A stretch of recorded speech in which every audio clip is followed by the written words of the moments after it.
Discovery Channel. Explore your world.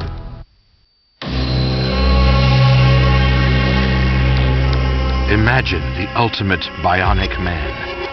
Half human, half machine, whose body parts could outperform our own. Scientists are already linking silicon chips to neurons and building lifelike robotic parts. These are the first steps to creating a superhuman.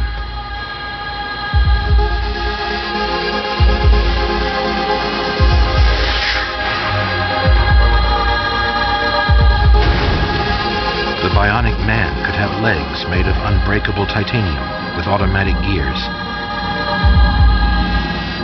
arms with super strong artificial muscles, micro-camera eyes with heat-seeking vision,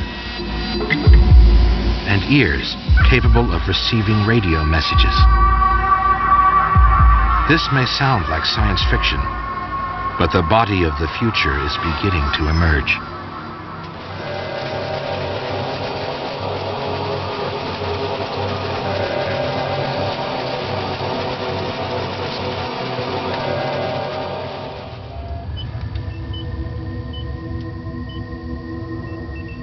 Imagine the most advanced bionic ear that could hear from miles away and tune into a wide range of frequencies. Perhaps a miniaturized microphone could be inserted into the ear canal. The sounds might be processed by nanochips and transmitted directly to the auditory cortex of the brain.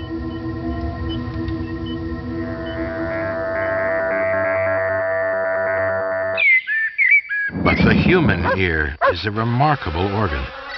It already has a vast range. The sound of heavy metal is 1,000,000 times louder than the drop of a pin. If our ears were any more sensitive, we would hear the movement of molecules in the air. So it will be a daunting task to improve on nature's ingenious design. Sound waves enter the ear and vibrate the eardrum. These oscillations pass along a system of bones to vibrate the fluid of the snail-shaped cochlea. The fluid moves thousands of hairs on the coils according to the different sound vibrations. Each hair is in contact with nerve fibers, which send signals to the brain. This produces a complex electrical pattern which the brain recognizes as sound. Aja, Anga. Mike Piershala has been deaf for 21 years, but every month he is shut in this soundproof booth for a hearing test. He is able to hear through his cochlear implant, an electronic device that has been inserted into his head. Anna. Mike was one of the first people in the world to be fitted with this prototype bionic ear. By definition, he's a cyborg, a man-machine hybrid. Ata. He has become the research subject of Dr. Don Eddington at the Massachusetts Eye and Ear Infirmary. Allah. For this bioengineer, superhuman hearing is still a pipe dream. For the time being, he is trying to restore what Mike has lost. Aya. We want to figure out which consonant sounds he's able to recognize.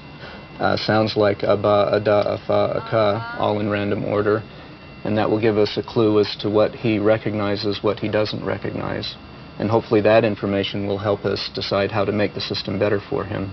So let me show you how my implant works. This is the sound processor here. Fully half of it is batteries. The rest of it is just the circuitry that does the processing for the sound. And I have a microphone right here, so it picks up the sound at ear level, which is more natural, sends it down through this cable to the processor. There it's turned into the digital signal that we use for the processing scheme and sent back up through the same cable, and then it goes from the ear hook here through another short cable to a plug that I actually have on the side of my head, so the wires go directly down inside the ear. The implant is made from platinum, a metal that can remain inside the body for decades without causing any harm.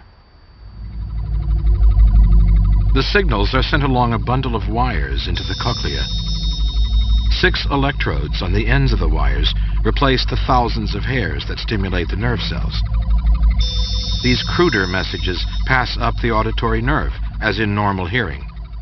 The brain deciphers these artificial signals as sound.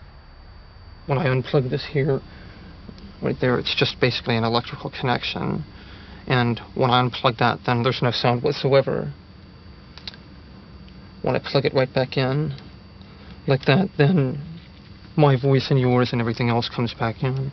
Plugging into an electronic world for the first time can be a weird but wonderful experience. Vivian Butt is waiting for her cochlear implant. She's hoping to hear again after 6 years of deafness. I'm speaking for my mum, Mrs. V.J. Butt. And Vivian was once a telephone operator. Now she relies on her son Ashley to be her ears. Deliver her some envelopes. Her loss of hearing was caused by domestic violence. Got up in the morning, nothing. And then it's gone, and I just whoosh, I just started to cry because I knew it, all the hearing I had, it was gone.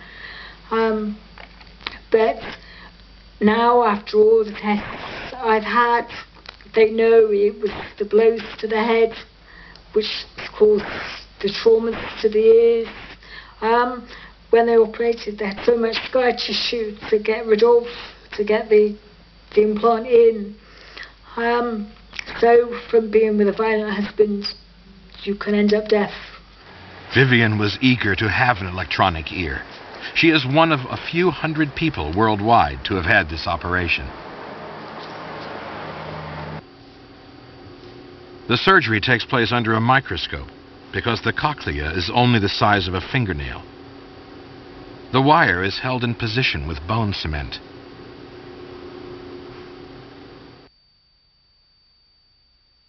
Six weeks later, Vivian is about to be switched on. Everyone hopes she will be released from her silent prison.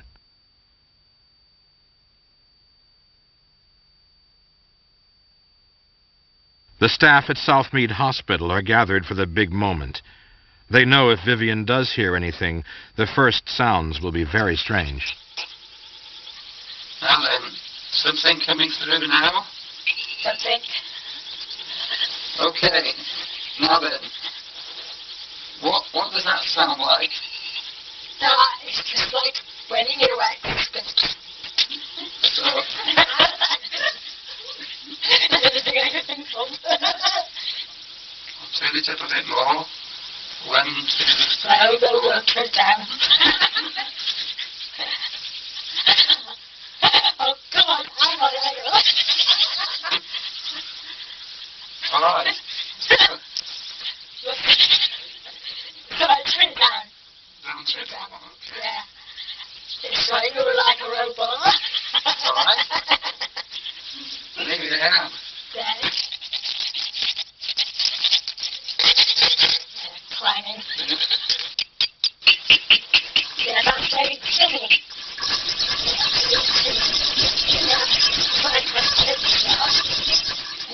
No, it's almost like a plastic row. And I'm amazed. It is weird because it's right in your ear. Well, normally, in normal hearing, you don't think about where it's coming from because you're in action. So when you talk, like when she found the keys were in there, it's right in. So it's weird. But it's good.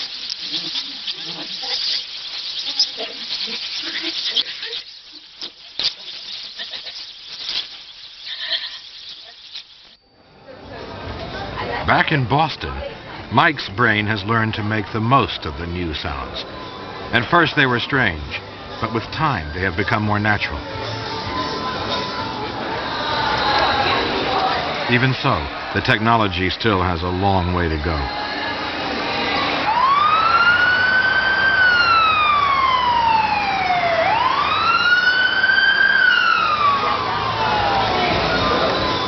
Hi, Sharon. I was called in to...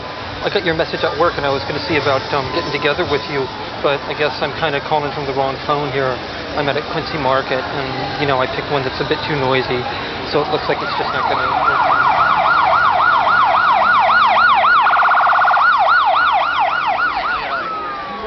Unlike human ears, the microphone on the cochlear implant picks up every sound.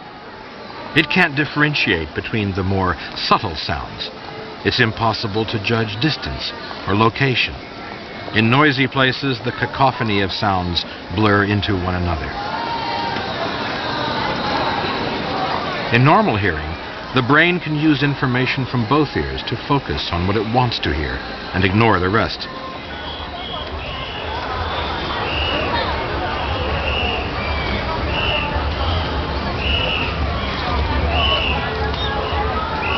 There are some advantages to having the implant.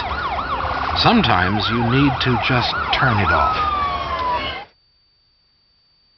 If the idea of being able to turn your ears off were an option for anybody, if you could twist your nose to the right and turn your ears off, you'd do it 100 times a day. Take my word for it.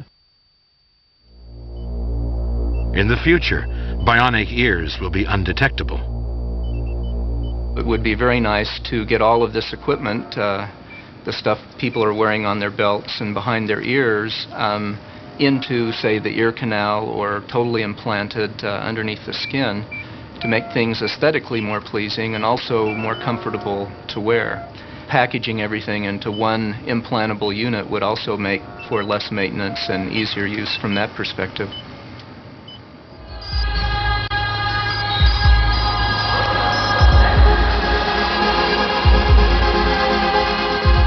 Eventually, a bionic ear might come with a range of accessories, such as a built-in hi-fi for music lovers or bugging devices for eavesdroppers.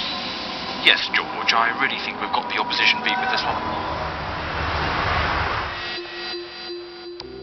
The invention of a bionic ear may not be far away, but creating a bionic eye with enhanced cyber vision is a far greater challenge.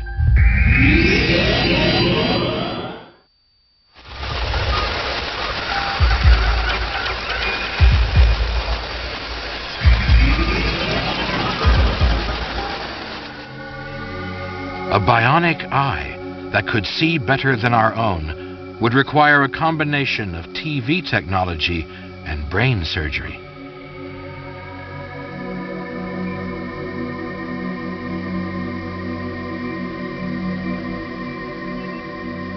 The human eye would have to be replaced by a sophisticated video camera, small enough to fit into the eye socket. Its images would be transmitted directly to the brain, and its movement controlled by thought.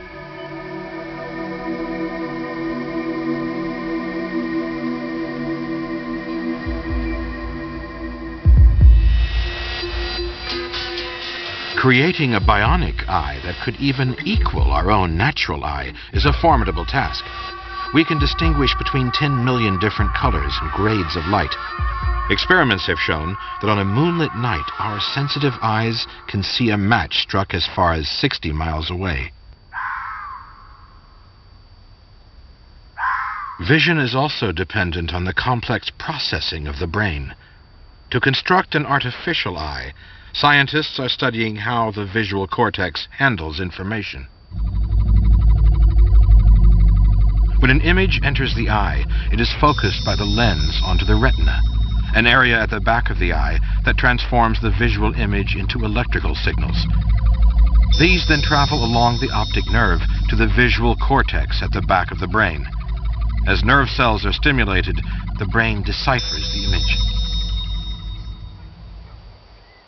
This area of Utah has become known as